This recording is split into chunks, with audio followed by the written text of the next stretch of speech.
Hey everyone, Ryan here at Etrailer. Today on our 2020 Toyota Highlander, we're going to be showing you how to install the Curt custom fit vehicle wiring harness. Before we do that, let's check this out for a minute first. For those of you that plan on pulling a trailer around, you're going to need a way to power up the lights on your trailer. That way you're not only safe, but it's a legal requirement as well. That's where a kit like this is going to come into play. It's going to give you the main wiring harness and then the actual trailer connector end here. So this is going to be a 4-way flat type connector, really common in smaller medium-sized trailers. You're going to get your taillight signal, your brake lights, as well as your turn signals. So you have all of your bases covered there. And I do want to mention the way we have it set up today. We have it on a what's called a 4-way flat bracket. I also used a no-drill bracket to attach to our hitch. Those parts don't come included with the wiring kit. If you want them, you can always get them here. Or what you could do too, I've done in the past, is use the dust cover and the connector and just looped it around the trailer hitch and secured it that way. There are quite a few different wiring kits available for the Highlander, and I could see how it could get kind of confusing trying to pick one out. And we do a ton of these Toyotas here at Etrailer, and from my experience, they've all been set up the same way. And what I find is that on these Highlanders, inside, behind the driver's side rear panel, there's a factory connector, and then right up under the bumper, there's a factory connector. And if it were me, I would go with a kit, like the one we're looking at today. This part of it plugs into the piece inside the vehicle, and the other part, which is this, plugs in down here. Now, I'm not saying that there's Highlanders set up differently. I'm sure they are out there, but just from my personal experience, that's what I've kind of ran into. So probably a pretty safe bet if you go with something like this, or there's even other kits. There's a Tacontra one that has these similar parts, works the same way. And there's even another Curt kit that is pretty much identical. Really, the only difference I could find is how many amps it puts out. And even then, it's a minimal difference. Whether you go with this Curt or the other one, unless your trailer has a ton of lights on it or something like that, it's not going to make a difference at all. For the your general needs, either one will work just fine and power up your trailer's lights. This information may not be applicable to all of you, but I figured I'd touch base on it because we see a lot of them. For those of you wanting to set up your Highlander with a trailer brake controller, a wiring kit like this can be kind of one of the pieces that you need to make that happen. So you could use this kit in conjunction with the Etrailer.com Universal Brake Controller Install Kit, and of course your favorite trailer brake controller. I really like the Red Arcs. They're an awesome fit in the Highlander, one you really can't go wrong with. So I just figured I'd throw that out there in case you're wondering. But other than that, at the end of the day, not really a whole lot to it. It's going to be a great, easy way to power up your trailer's lights, get you going down the road. And as far as the installation goes, the part down here, super easy. It plugs right here, plug it in, run your wire over, that's done. The part on the inside, you do have to loosen up the panel in there. It's really not bad. It's just kind of tight. Thankfully, you're not spending a bunch of time in there trying to mess with it. So, the vast majority of you out there shouldn't really have any issues with it.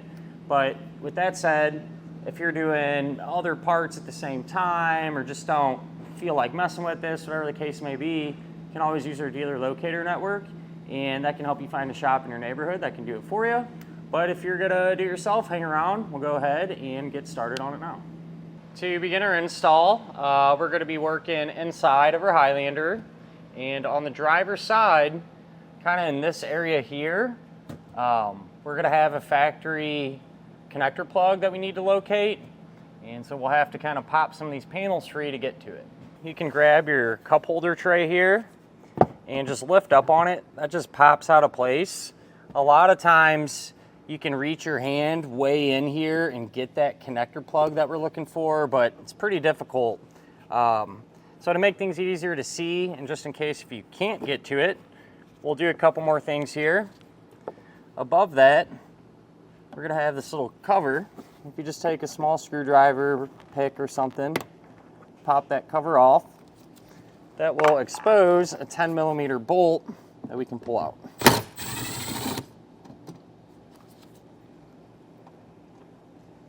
There will be another 10mm head bolt tucked in this little pocket here where our cup holder tray was.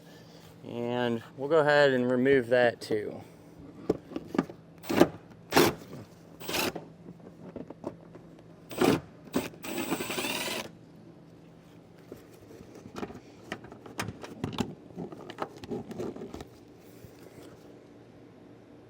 If you open up your rear driver's side door and take this leather stripping here, just kind of peel it back a little bit. What we're trying to do is pop this panel free. So you can take a trim tool, something along those lines, and just start to work some of them fasteners out a little ways here.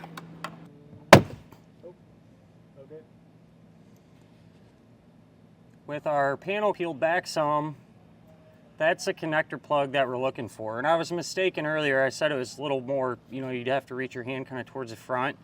It's actually up a little bit higher past the cup holder, at least on our vehicle. But either way, that's what we're going after. I'm gonna pull the tape off of it. That way we just have more room to work. We can grab our new wiring harness now and take that end of it. Simply just plug it right into our factory connector. Coming off of that box, you're gonna have a white wire with the pre-attached ring terminal, and that's gonna be a ground. So we need to ground it. There's a factory ground located right here, so I'm gonna utilize that. Just take a 10mm socket.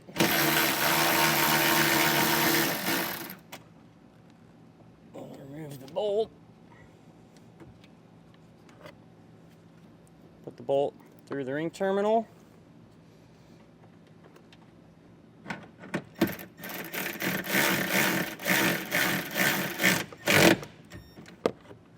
With all that hooked up, open up the fuse holder, take the included fuse,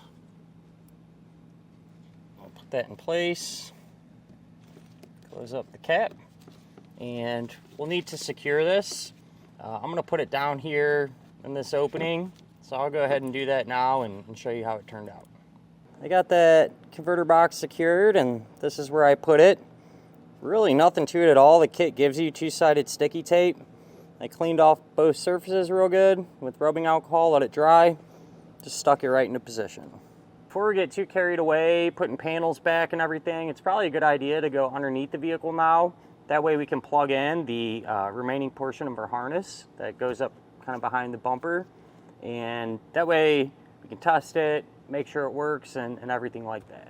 If you come underneath your vehicle, on the driver's side here, just behind our bumper, we're gonna have another factory plug. That's what you're looking for.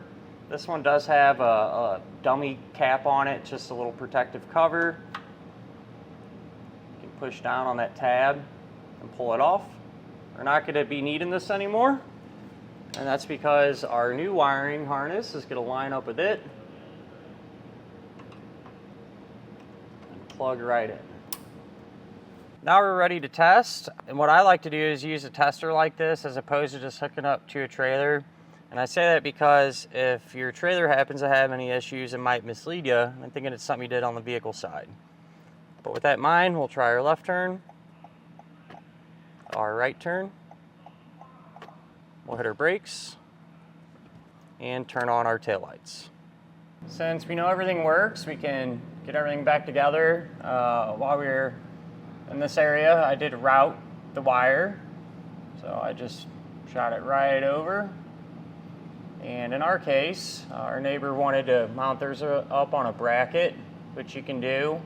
Those parts don't come included with it. You'd have to get them separately. You can get a 4-way flat and a no-drill bracket to mount it up, or it's not really a big deal. It's actually pretty decent on this vehicle and our particular hitch. You could always run the wiring over and use the safety chain opening and the cap, on your connector there to attach it to your hitch that way. All that's left to do now is come back inside and re-secure all of our panels the opposite way that we removed them.